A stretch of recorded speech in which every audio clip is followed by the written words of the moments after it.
السلام علیکم ورحمۃ اللہ وبرکاتہ۔ سامعین، خواتین و حضرات، امید ہے کہ آپ سب خیریت سے ہوں گے اور اللہ تبارک و تعالیٰ سے دعا ہے کہ اللہ تعالیٰ آپ کو ہمیشہ خوش رکھے۔ سامعین، محرم الحرام کا مہینہ چل رہا ہے اور عاشورہ کا دن بھی آنے والا ہے، یعنی 10ویں محرم کا دن بھی آنے والا ہے۔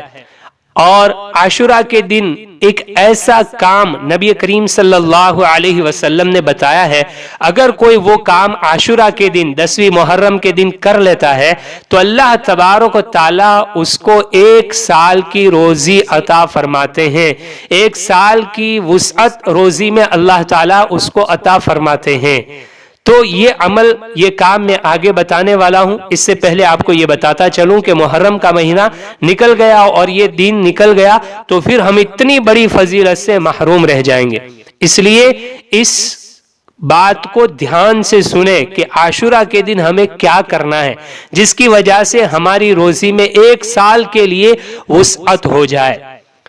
پہلے میں آپ کو حدیث پاک سنا دوں۔ نبی کریم صلی اللہ علیہ وسلم نے فرمایا، جس شخص نے عاشورہ کے دن اپنے اہل و عیال پر وسعت دی، اللہ تعالیٰ اس کو پورے سال وسعت دیں گے۔ شعب الایمان کی یہ حدیث ہے اور حدیث نمبر ہے 3795 3795 یہ حدیث ہے۔ یعنی نبی کریم صلی اللہ علیہ وسلم نے فرمایا کہ عاشورہ کے دن وسعت دی، اپنے گھر والوں پر خرچ بڑھا دیا۔ عاشورہ کے دن کھلانے پلانے میں ان کو بہترین سے بہترین بنا کر کے کھلایا پلایا اور خرچ زیادہ کیا عاشورہ کے دن، تو اس کی برکت سے اللہ تعالیٰ 1 سال کی روزی میں وسعت کر دے گا۔ تو آپ عام دنوں میں 100 روپے کا خرچ کرتے ہیں، عاشورہ کے دن 150 روپے کا خرچ کیجئے۔ عام دنوں میں آپ 1-2 قسم کے کھانے بناتے ہیں، عاشورہ کے دن 2-4 قسم کے اور کھانے بنا لیجئے۔ وسعت کریے اپنے اہل و عیال پر، اپنے گھر والوں پر، اپنے بال بچوں پر، اور فکر مت کیجئے خرچ کا۔ اللہ تبارک و تعالیٰ 1 سال کی روزی کی وسعت کا وعدہ فرماتے ہیں۔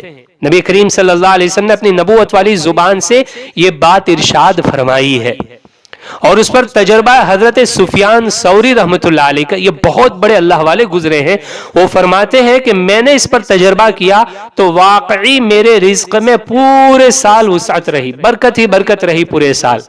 تو اگر آپ عاشورہ کے دن اپنے گھر والوں پر خرچ زیادہ کرتے ہیں، اچھے سے اچھا کھانا بنا کر کے ان کو کھلاتے ہیں، تو اللہ تبارک و تعالیٰ 1 سال کے لیے روزی میں وسعت فرما دیں گے۔ یہ نبوی نسخہ ہے، یہ حدیث سے ثابت ہے۔ میں نے آپ کو حدیث بھی بتا دی، حدیث کا نمبر بھی بتا دیا۔ تو ہمیں ضرور یہ کام کرنا چاہیے، یہ عمل کرنا چاہیے کہ عاشورہ کے دن اچھے سے اچھا بنا کر کے اپنے اہل و عیال کو کھلائیں۔ اس میں ایک بات یہ ہے کہ عاشورہ کے دن عام طور پر روزہ ہوتا ہے، 9ویں 10ویں محرم کا روزہ رکھتے ہیں یا 10ویں 11ویں محرم کا روزہ رکھتے ہیں، تو دوپہر میں تو کھانا نہیں کھلا سکتے، تو آپ افطاری کے موقع پر یہ کیجئے، اچھے سے اچھی افطاری بنائیے اور اچھے سا اچھا کھانا بنا کر کے افطاری کے موقع پر اپنے گھر والوں پر خرچ کرتے ہوئے ان کو کھلائیے پلائیے۔ انشاءاللہ اللہ تعالیٰ اس کی برکت سے روزیوں میں وسعت کرے گا 1 سال کے لیے۔ بہترین نسخہ ہے اور مجرب نسخہ ہے، سفیان ثوری رحمۃ اللہ علیہ نے آزمایا ہوا ہے، اس لیے ہمیں اس پر عمل کرنا چاہیے۔ اپنے آپ سے کیجئے ڈھیر سارا پیار۔ رب کائنات سے دعا ہے ہمیشہ رکھے آپ کو خوشحال۔